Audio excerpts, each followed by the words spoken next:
Hello. Hello. Welcome to us. Do you know, we agreed the distance we're going to be away from the mics, and I just started. We've both just lent into it. Start again. No, let's keep rolling. This is part of the fun. Yeah, I know, right? Outtakes. Welcome to BeardWags. My name's Steve. My name's Steve. His name's Alex.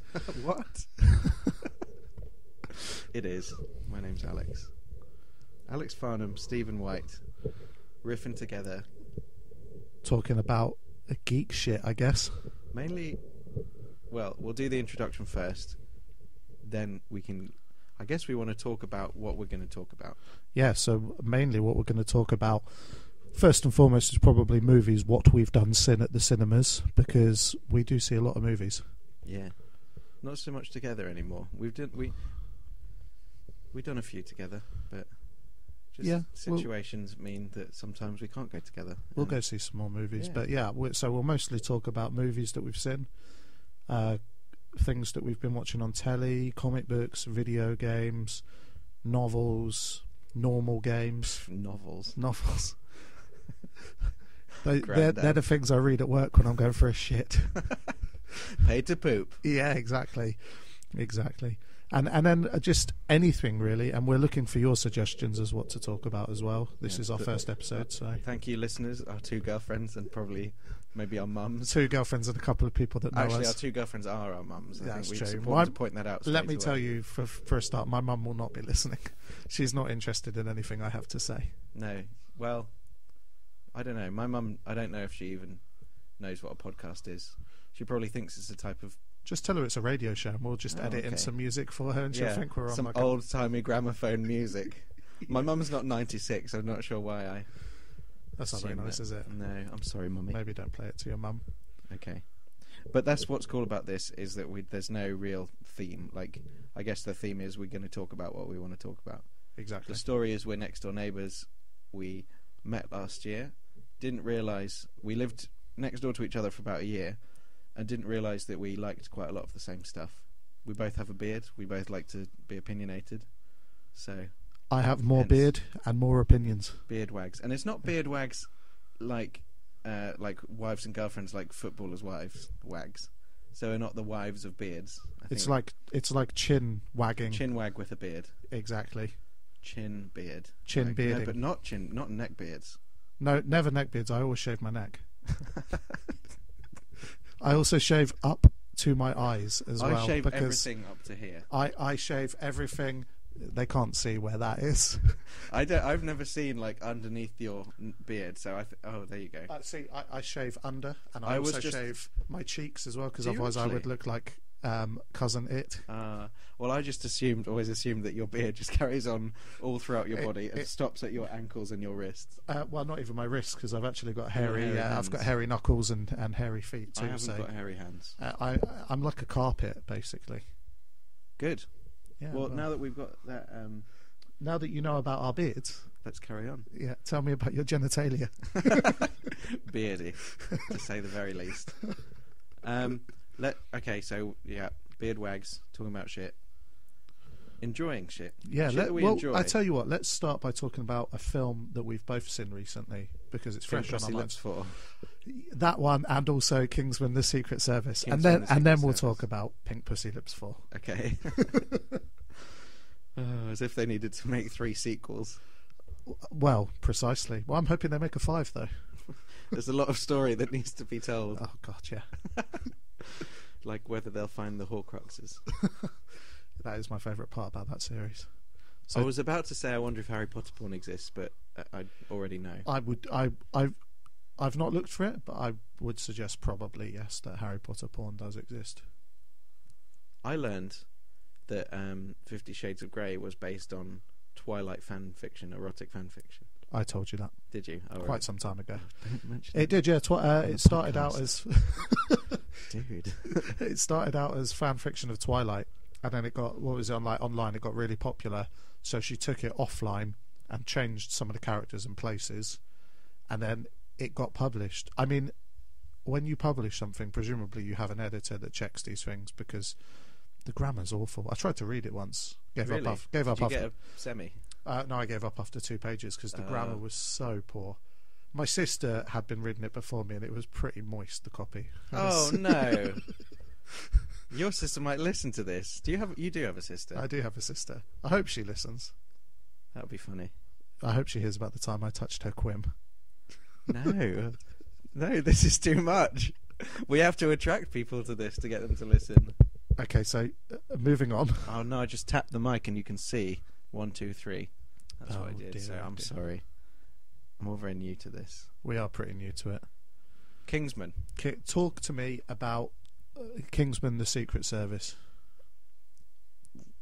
Well, okay. First of all, I don't understand why everyone who I'm talking to about it has said, "Oh, that looks shit," because I never thought that it did. Like, and firstly, I think everyone knows you can't judge a film by the trailer, but even the trailer I thought was good. The trailer was cool. I liked the trailer. It got me interested. I don't know why it's got this negative stipulation. I don't know. I think maybe people just aren't interested in spy movies unless it's Bond. That's true. And, well, that was my main point for talking about Kingsman, was how reminiscent it is of spy movies gone by on purpose. Like, that's the whole theme throughout, which is great. The gentleman spy kind of theme. You know, looking at... it's more about the fashion in some ways, like these well-dressed guys who go around saving the world. And then you take, someone working class into the equation and see what happens. I really like how you think that it's about sort of the poor against the rich and the whole your silver spoon shoved up your ass thing. And actually, Hugh, no, he's not called Hugh, that's his mate. Colin Firth has that line where he says, being a gentleman isn't about being superior to your fellow man, it's about being superior to your former self. Yes. And it's very much like the circumstances of your birth don't matter. It's how you act yourself. Like, it's your own responsibility to be the person that you want to be. Which in some ways is the theme in a lot of stuff, really. Like, you aren't your parents, you're someone different. In a lot of ways it's a big part of, we've already mentioned Harry Potter, part of Harry Potter, because he's so similar to Voldemort, and there's big talk about how you're basically, you are who you are, and the past doesn't really matter. So I guess that's a big theme in Kingsman. Yeah. I even taking aside any look at the class system or any like layers to it, it's just a good fun movie. You can go into that screen and turn your brain off for a couple of hours and watch something fun. But also, you turn your brain off, but it's not a dumb movie, because the self-awareness that it had of mainly Samuel L. Jackson's character being like, this isn't one of those movies, and the spoilers, I guess, say spoilers if you haven't seen it, stop listening. But when he dies, and he says, I guess you have a bad pun to welcome my death, or something like that. And the guy goes, no, it's not one of them movies, which is a callback to his former line. And he goes, oh, that's perfect. And in that way, it reminded me of Seven Psychopaths, which is all about the structure of story. It's very meta, which is a big thing at the moment. I like meta, as it were, provided it's done right. Some things try and be too meta. Some things are too aware of their own meta factor, and it becomes all about there's no substance to it. It's all about the stylistic meta-ness of it. Much like the most recent series of Community. Yeah. Took it too far. Because it had, well, I'd say maybe not the most recent series, but series 4, when Harmon was out. Yeah, I agree, but I also think 5 was a little bit too far as well. Yeah. It was better. Yeah, I definitely didn't like 4 and 5, but I tell you what, I watched 5 again a few months ago, and I did enjoy it a lot more.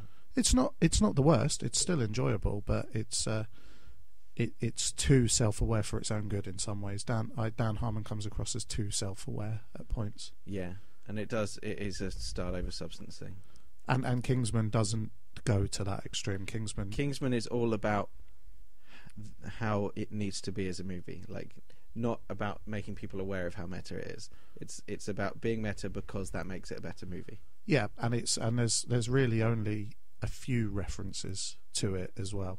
There is, yeah. It's not shrouded in complete, oh, remember this, or look at this reference. It's my favourite thing about it, and I just keep thinking about it because it's just such a nicely executed thing, is the design of the mountain layer. Oh yeah, it's just so typical of a bad guy's layer. It's perfect. Yeah, it is a bad guy's layer. And it's on purpose. Like, it's not, they haven't gone, oh, what do bad guys' layers looks like? Maybe something like that. They've actually gone, this is what a bad guy's layer looks like. Let's do that, because firstly, Samuel L. Jackson's character wants to be that villain. His character is aware of who he wants to be. And also, in terms of when you're watching it, it does remind you of the old sort of Timothy Dalton Bond. And he reminds me of a cross of old school villains, which is the meta point of it, but also people, like the founder of Facebook and stuff. It's almost like what would happen if someone with all their billions actually decided, I could take over the world right now, They could. And it's kind of it. He's an old school villain in a new school world, basically. Yeah, I like the way he's dressed as well. Like, I don't much like this phrase, but he is a caricature of himself, because he makes, like, he's so aware of his image. Samuel L. Jackson is basically at this point in some movies a parody of himself. Yeah, but not in a bad way. I mean, Samuel L. Jackson's so cool now that you can see him in every movie and still think, what a cool guy. Yeah. Like, it is at points it can be a little bit tiresome, but then at other points I think, actually, this guy's really cool. And he made the perfect villain in Kingsman. He was great. He was cool. I like his apparently his little assistant with the shiny legs. Yeah, sharp legs. They were shiny too. I meant to say sharp. Shiny and sharp. I think she was like a backing dancer for Madonna or something. I heard, a dancer of some sort. I'm sure. Maybe not Madonna. Maybe Lady Gaga. I don't know why I said Madonna. But the lisp wasn't in the script either. No, he just started doing it, and Matthew Vaughn was sort of like, "What are you doing?" And apparently, it came from the fact that Samuel L. Jackson did actually have a lisp before he was an actor. Really? Mm-hmm. That's cool. Because I noticed the lisp was there were a few moments where it wasn't perfectly executed, and I was thinking, is that it can't be a mistake, because no one makes that sort of consistency error. And I just wondered if maybe it was Samuel L. Jackson's character putting on the lisp. No, it's the character is meant to have a lisp, is my understanding. Yeah, but as in that Samuel L. Jackson's understanding of the character was that the character gave himself a lisp to be more memorable, because it was all about image, like the way he looked. Yeah, it could be. I mean, it's not ever said, I guess. It's just a fun thing, I think, sometimes when I'm on my own. Well, sometimes. I saw it last night. I thought about it once. That's not what he does when he's on his own. No. But I've got to say, one scene that really did make me laugh is the bit where Colin Firth's character goes to his house and they serve McDonald's from the platters. That's perfect. I don't really understand why, but it just seemed like just a silly thing to do. It was in some ways another reference to class, wasn't it? You've gone to this posh mansion and everything's being served up on big platters, and then they open it and there's Big Macs and chips. And I think it's definitely the nitty-gritty is that everyone likes the same things. Pretty much. And I do love that Colin Firth's character, is it Galahad he's called in the movie? Yes. He just looks at him and goes, I'll have a Big Mac then, sort of thing. Doesn't even worry about it. It's just give me a Big Mac. When he leaves and he goes, that really was a happy meal. Yeah. Oh, it's perfect in terms, I called it a masterpiece to you the other day, and you said you weren't necessarily sure if it was a masterpiece, and I do overuse that term, but when I do use it, I mean, I said it about Birdman. I mean, as a piece of cinema, Birdman was a masterpiece. I said this about Kingsman as well, because it's not necessarily a perfect piece of cinema, but it is a really watchable, enjoyable movie with a great story, good script, good cast, good director. Everything about it just sort of fit together so well. I mean, a masterpiece is in the eye of the beholder anyway, so it's not necessarily a word I would use for the film, but I agree that it's funny, it's action packed, it's well written. I think Matthew Vaughn and Jane Goldman just make good movies. They understand good movies, and they obviously did X-Men First Class, and they did Kick-Ass, and Goldman's done a couple of other movies, and in a way I'm glad that Matthew Vaughn actually backed out of X-Men Days of Future Past to do this instead, because Days of Future Past was still a great movie, and we Who got to did have this. that? That's a good question. It wasn't Bryan Singer, was it? But Bryan Singer's back on to do the next one, isn't I think he? it is Bryan Singer, isn't it? Oh, who did Days of Future Past? I'm sure it is. I'm sure it is Bryan Singer, but Because he did X2, didn't he? yes, yeah. I'm sure it is Bryan Singer, though. To be honest, I'll tell you what I'm impressed with. yeah. How they've revived the X-Men series without having to reboot. Oh, great stuff. It's perfect. Like, I mean, we won't talk about the Wolverine. Well, as in, I like the Wolverine, just not Origins. The first Wolverine movie. not Origins. The Japanese one was cool. The Japanese one was cool until Origins. the ending. I don't necessarily hate, but I just know that it's the worst out of. I do. I don't hate it. I nothing it basically. I have no intention to watch it again, and it just it was poor. And also the problem with this string of films is it messes with the timeline as well. And even viewing it as a separate entity and not thinking about canon, it's still a bad movie. Yeah. What they do to Deadpool. Well, we just won't go into that. I mean, yeah, that's one of the biggest travesties. It's just not a very watchable film. Whereas the Wolverine is, apart from the ending, which again I thought was a bit. I can't even remember it. It's just the big he has a big fight with a boss and then fucks a baby. No. No. No. What's that? Well, I don't know. Oh. Wow. Oh, I know what that is. Yeah. X-Men First Class, subtitle Operation Yewtree. Yeah, I remember that one. Because you know Xavier's School for Gifted Children. Yeah. A lot went down. Did it? Yeah. I did it. I tell you what. On that note, and trying to pretend like we didn't make a joke about raping a baby. There's a comic book series called The Boys by Garth Ennis, which is a parody of modern comic books. Oh yeah. And the equivalent of the X-Men in that series is called the G-Men, and their leader, who is something like Professor G or Dr. G or something, does actually abuse all of his wards as he's teaching them to be like good mutants and stuff. Abuse them sexually. Oh man. Without wanting to put you off the comic book, it's very good. I like the slightly messed up ones though, because people again, like with movies, can take comics too seriously. Oh, hell yeah. And when some people are like, oh, they're graphic novels, not comics, well, there's a difference. There's definitely a difference between a graphic novel and a comic. But well, my consideration for it is that a comic book is something you buy once a month, and a graphic novel is the collected version of that. You know, of the whole series. Yeah, basically, that's what I think. Okay, although, if you publish it as a one-off without it having ever been a series, I suppose that is a graphic watch. But then people would say Watchmen's a graphic novel, but that started its life as a monthly comic book. So how do you define that? I love Watchmen. I think it's nonsense. Basically, I think if you like reading Batman and people don't think that's high enough art for them, then suck a bag of dicks. Fuck them, because it's what you like reading. Who cares? Let's move on to okay, right. Kingsman out of 10. The movie? Yes. 9. Yeah. Well, I was going to say 8.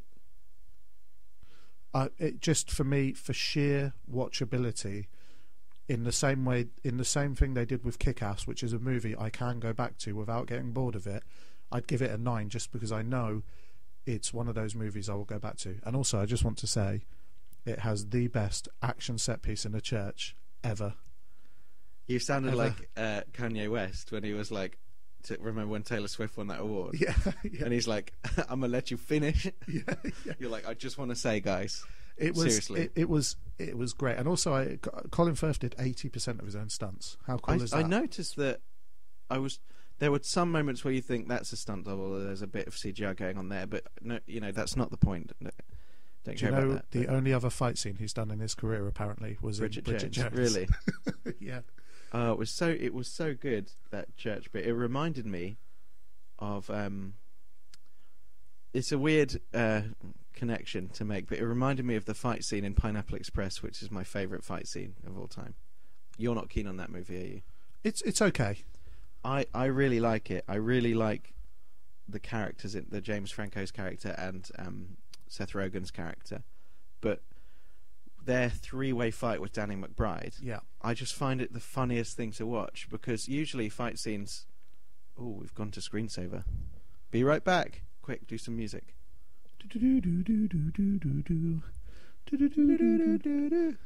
No, I get what you're saying. And also in comedic movies, fight scenes, they're a little bit shorter. They're not so drawn out. And they... One thing I hate is the chicken fights in I don't watch Family Guy anymore. I don't think it's good.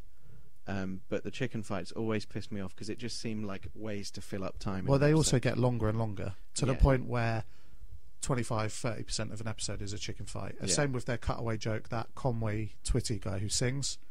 Yeah, it was it's a whole the worst. song, and it was just... my fight scenes, I like fight scenes in comedy. Let me tell you, I mean, the reason I love it so much is because of how much they hurt each other, and then how much that develops their relationships as a sort of a three-piece. But mainly the line, "He's punching my bum," Yeah. is like, there's no way that any writer would have written that and gone, yeah, okay. Like it's not just the way, it's not just the wording that makes that work, it's just the whole situation. If you can build up your characters into a situation where one of them says, "He's punching my bum," and make it hilarious, then I just think you're onto a winner. That's why I really like it. I do. Yeah, I agree. It is a good fight scene. But the It's fight funny. scene in I mean, no, it wasn't all one shot, was it? No, it's not all Serious. one shot. I mean, it's Choreography well though was awesome. There's a lot of fight scenes that you watch in movies which are a bit naff, but it was just like, it was so, each time he killed a different person, it was unique. Yeah, it was well choreographed, and it was just, and it also, in a way, it kind of came out of nowhere because the film had been graphic at that point. I mean, within the first 10 minutes, you see someone get sliced in half, but Yeah. it was so over the top. In the same way that Kick-Ass was just so over the top that it just came out of nowhere. I'll tell you what I was going to ask. Who the guy who got sliced in half? Which actor is that? I can't remember. Because I know he's in other stuff, I but I just can't remember who he is. I recognised him as soon as I saw him. Yeah, And that scene was brilliant as well with the whiskey, and that he had it, and then the other guy had it, and then the girl had it. yeah, it was really good. Like a little motif for the scene, to just have that nice. And I can't believe I didn't know that was Mark Hamill until I saw the credits. I just didn't tie it together in my head. He just looks so different now. I guess he's old.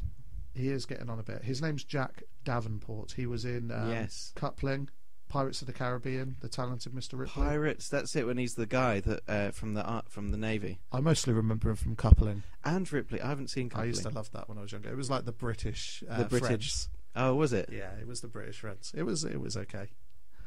We should have a marathon of watching. Maybe we Coupling. should watch it and review it. Yeah, Okay. we'll do like. I've never heard of it before. Have you not? Oh no, it was probably a touch too young to be watching it realistically, but I still did. Oh, you legend. Probably a lot of the adult jokes went over my head. Some kids were like at school, were like, "Hey, Steve, want to go smoke a cigarette?" You're like, "Nah, man, I'm watching Coupling They were with like, my did mum." you watch wrestling last night? I was like, no, I watched Coupling and watched then Coupling. Coronation Street. I did. Oh, Coupling. Okay, let's do that. I remember I will try to sum up the Kingsman thing about 10 minutes ago, but yeah, you gave it 9 out of 10. I gave it an 8. Really good film. Really, very good. Go see it. Go check it out. Go see it, and don't think, oh, it looks shit, because it's at the moment it's reviewing really well on IMDb. Yeah, it's doing well. And that will probably drop and sort of average out over time. But I think it's at an 8.4 at the moment, which is pretty damn high. If you're going to judge a film based on its advert, then you're foolish, I think, because you know nothing about the film until you've watched it. No, you're right. Some adverts some adverts make films look spectacular, and then they're awful. Like comedy films always put their best jokes in, Yeah, I find that. Yeah, that's annoying. and they ruin it in a similar sort of way that the trailer for Taken 3 reveals that his wife gets killed, like in the trailer. What? Yeah, I thought she just fell asleep. no, I'm sure she gets killed. No, I know. I'm trying to defend Liam. Oh, okay. No, I'll tell you what. I want to see Taken 3. Me too. Yeah, okay, let's do that. Let's go We'll see it it. together. I was disappointed by number 2, but I feel like I've come this far. I've got to at least give the third one a go. Yeah. 2 was because number Taken, the first one was an 18, right? Yeah. And then 2 was a 12A? 12A, yeah. It's weird. funny, isn't it? They're trying to appeal to a mass audience, but the mass audience shouldn't have been watching it. It should have. It wasn't a kids' film. No, I don't. Yeah, it's weird. Which is another reason why I like Kingsman. It's a 15. They didn't tone it down. It's very much an adult film, same as Kick-Ass. In the same sort of way, I suppose, as I'm not going to go see it, and it doesn't interest me. But they haven't toned down 50 Shades of Grey. It's an 18 rated movie. That's oh, cool. Okay, that's good. I'll tell you what's good about the Kingsman as well. Oh my god, we keep talking about it, but don't worry, it's fine. It was over the top in terms of some gruesome bits, but not over the top. Like it wasn't. There wasn't just massive walls dripping with blood. Like no, there wasn't loads of blood. It was just kind of out of nowhere, quite hilarious violence. Yeah, the kind of violence where, if you're taking it seriously, then you probably shouldn't be watching this movie. It was very much comedic set pieces. I think so. Go see it. Go see it. And we decided we'd run a little feature where I would teach Alex a little something about comics. Teaching Alex, yeah. That's the name of it. We need to have a new name. You can suggest better names for it. So I'm going to teach Alex something, mostly probably to do with comic books, because I read a lot. And we decided when we're talking about films that are based on comic books, we'll tie it in. Yeah. So because I didn't know that Kingsman was based on a comic book series. It started out its life as The Secret Service by Mark Millar and Dave Gibbons, who was the artist on Watchmen. Oh. And the creator of Rogue Trooper, which you should read. Okay. Now, I like Mark Millar. I'm a fan of his work. It's not all great. He's very much responsible for a lot of the stuff that ended up in the Avengers movie. Like a lot of his stuff from the comic book The Ultimates made its way into that universe. What into just imaging? the look and feel of it, and some of the designs. They were already cinematic comic books. I will lend them to you because they are worth a read. Okay. In terms of his independent stuff, Kick-Ass, very very good. I enjoyed Kick-Ass, and I've enjoyed Starlight, which is one he's done recently. But the Secret Service, Kingsman, as it was called. Did you bring it with you? I didn't bring it with me. I can't find it. That's fine. And now I'm going to sum it up to you, and I promise that in future episodes I will go into a lot more depth. But my teaching Alex something about comic books today is just to say, don't bother reading the Kingsman. It's shit. Don't bother reading it. Yeah. Okay. Watch the movie instead, because it takes the best elements from the comic book, which there aren't many. So is the movie like based on one bit of the comic book or the whole thing? More the sort of idea of the Kingsman than... Because I think that Kingsman will definitely merit some sequels. Well, the idea, I believe, was to set it up as a kind of a trilogy. Yeah. Oh, okay. So I don't know about the comic books. I don't know if he'll be doing any more. I hope not. No. No, look, I really like Mark Millar, but the Kingsman just didn't hit it with me. So I would, if you're not gonna go see the movie because you read the comic book, please don't go see the movie, and we can all pretend the comic book didn't happen. Okay. All right. I like that. Teach me more. What's this? What have you brought with you? Well, we were just. I was thinking about possibly making some recommendations for people to pick up and give a read, on stuff that I'm reading at the moment and stuff you can potentially read now. So this is our next section. Steve recommends stuff to you that he thinks you should be reading. Well, we'll both recommend stuff. It's just probably that I've been reading a lot more than you have recently. We need some more names. Well, listen, the first one, and it's one that I'm so excited about, is a comic book or a graphic novel or even a manga by the name of Monster. Let me have a look. Now, by the name, is it backwards like Japanese in that? It is backwards like Japanese in that. It's in the correct reading order. Why don't they just do it the other way? Because it flops the image and it can show equalities and inconsistencies in the artwork. The artists don't agree with flopping their images, and I agree with them wholeheartedly. Oh, as in, although you could potentially take the panel and move it in this day and age, but back before, flopping was a bit of an issue with that. And why shouldn't we read it in the way that they read Flop out with you. This is the way it's meant to be read. And yeah, Monster by I hope I'm saying it right, Naoki Urasawa. Okay. Naoki Urasawa. Yeah. Now it's one that Naoki. No. The way I said it, Naoki Urasawa, I think. But it's about a guy. It's about a doctor who saves a kid's life That's nice of him. And doing his job. And years later, the kid grows up to be a serial killer. Oh, gutted. And it's all about the sort of psychological implications, and it goes on from there. And the reason I'm excited about it is because Viz, the great guys at Viz, have published it again in the edition you can see here. Viz did it?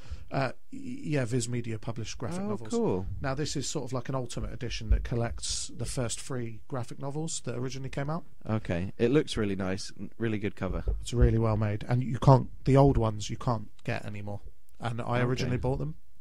And... So you have the original ones? Not anymore. My ex-girlfriend got hold of those. Oh. So when they republished them... listening. It's really hard to get hold of them. And your ex-girlfriends, I know. Yeah, God. Mine are just at the bottom of the sea, usually. Are they? In pieces? Yeah, well, and emotional pieces. Oh, okay. Like they're mermaids who are crying because they're upset, not like I've chopped them up. I mean, losing you is a travesty on the level of... I can't even begin to imagine. It's like a tsunami. Well, this is what I said to them. Listen, it's not me, it's you. You're half of a fish. Yeah, exactly. I don't know what to do. And not the right half either, because if you were top half fish and bottom half lady, you'd still have a vajayjay. And a vajayjay? Yeah. Vajayjay. Let me ask you, if you had to go out of a mermaid, top half fish or bottom half fish? Bottom half fish, because you could just get like a fleshlight. That is a good point. And then also, like, if it was a top half fish, you'd say, "So, tell me what it's like being a mermaid," and she'd just go.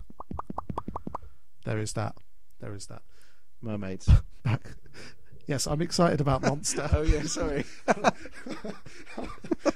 I'm excited about Monster because it gives me a chance to read it again. And if you can get it, I think Waterstones sell it for the reasonable price of about $12.99. $12.99. You can get it for about a tenner on Amazon. If you're into manga and you're into good psychological stories, then it's worth a read. The other option is to live next door to Steve, and then he can lend you it. At some point for the website we will inevitably launch for this podcast, I'll take photos of all the various things I own that probably shouldn't.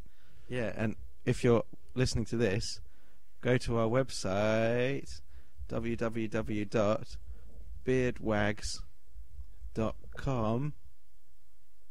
Yes, it's free. BeardWags.com is free. We haven't bought it yet, so we'll look into that. But this is probably a good time to say that if you do want to get in touch with us, we are both on Twitter. Yeah. So if you have any feedback, hit us up on Twitter. Steve's handle is at GaiaTheory, Gaia Theory, at Gaia Theory. What does that mean? Well, it's because they mentioned it in Kingsman. They did. It's a theory that I was like, they said, "Hey, Gaia Theory," and I was like, "Steve, I know him." Do you know what? I've had that handle on websites and blogs and Twitter and things for probably going on about 10 years, and I never really believed in the Gaia theory. It's the theory that the Earth is alive and is like a sustaining organism. Oh, cool. It's something they explore a little bit in Final Fantasy. I know you've not played it, but so it's a bit like Terry Pratchett when it's like Discworld is the back of a tortoise or something. Kind of in a sort of way that the Earth is alive and aware and stuff. And for listeners who would be so pissed off if it was. For listeners who have played Final Fantasy VII, you'll be aware of that because that's the whole life stream and where Mako or Makio or whatever it's called comes from. Caramel macchiato. Indeed. Yeah. And I don't actually believe that. I just thought it was a cool name. Oh right. And I was about 17 at the time, and it's just stuck. It's cool for that it's years. Like you got it then because it probably wouldn't be free now if. No, probably not. Yeah. No, it's been my handle as it were for ages. So yeah, you can find me on Twitter at Gaia Theory. And you can find Alex at... I think it's at LexFun. It is at LexFun. And I'll tell you the story behind that. Well, it's my name. Yeah. Alex Farnham, LexFun. Why am I Googling that? Google Twitter. No, don't Google Twitter, just type it in. At LexFun. Yeah. LEXFARN.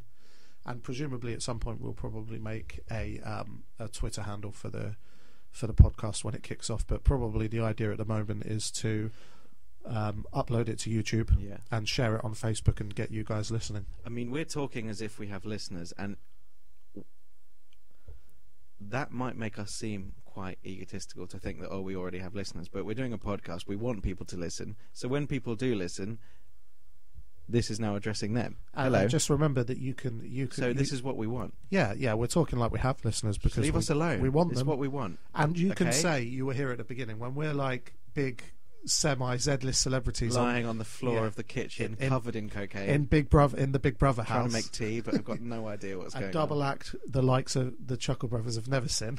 The Chuckle Brothers can eat shit when they see us. Yeah, you can say that you were there at the beginning, and we realise obviously that it's not very tight at the moment because this is the first time we've done it.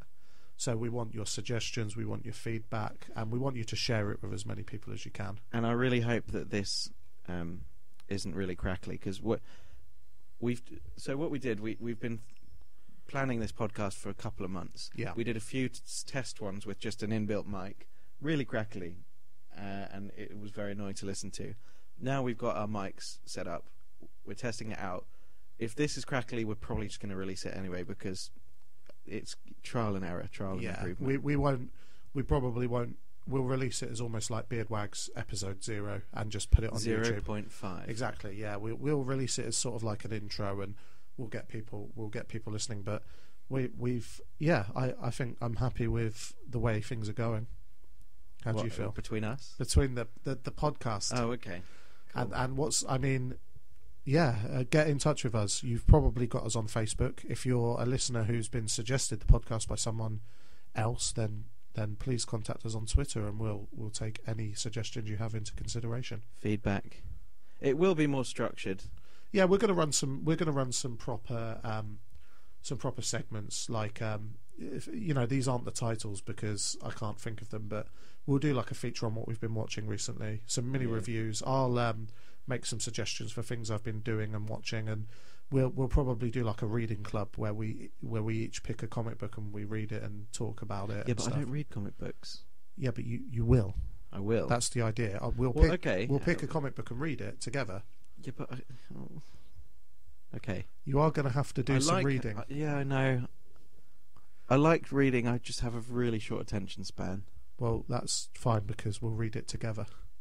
Just holding a side of the book each. Yeah. We need someone to turn the page. So what Alex is saying is he's going to deal with the technical side of the podcast and watching movies, and I'm going to do everything else. Yeah. I'll be the guy who sets up the microphones every week. Thank you. Or however long we do this for. Yeah. Might just be this one. We might just go and blow our brains out now because we release it and someone writes a comment saying fags.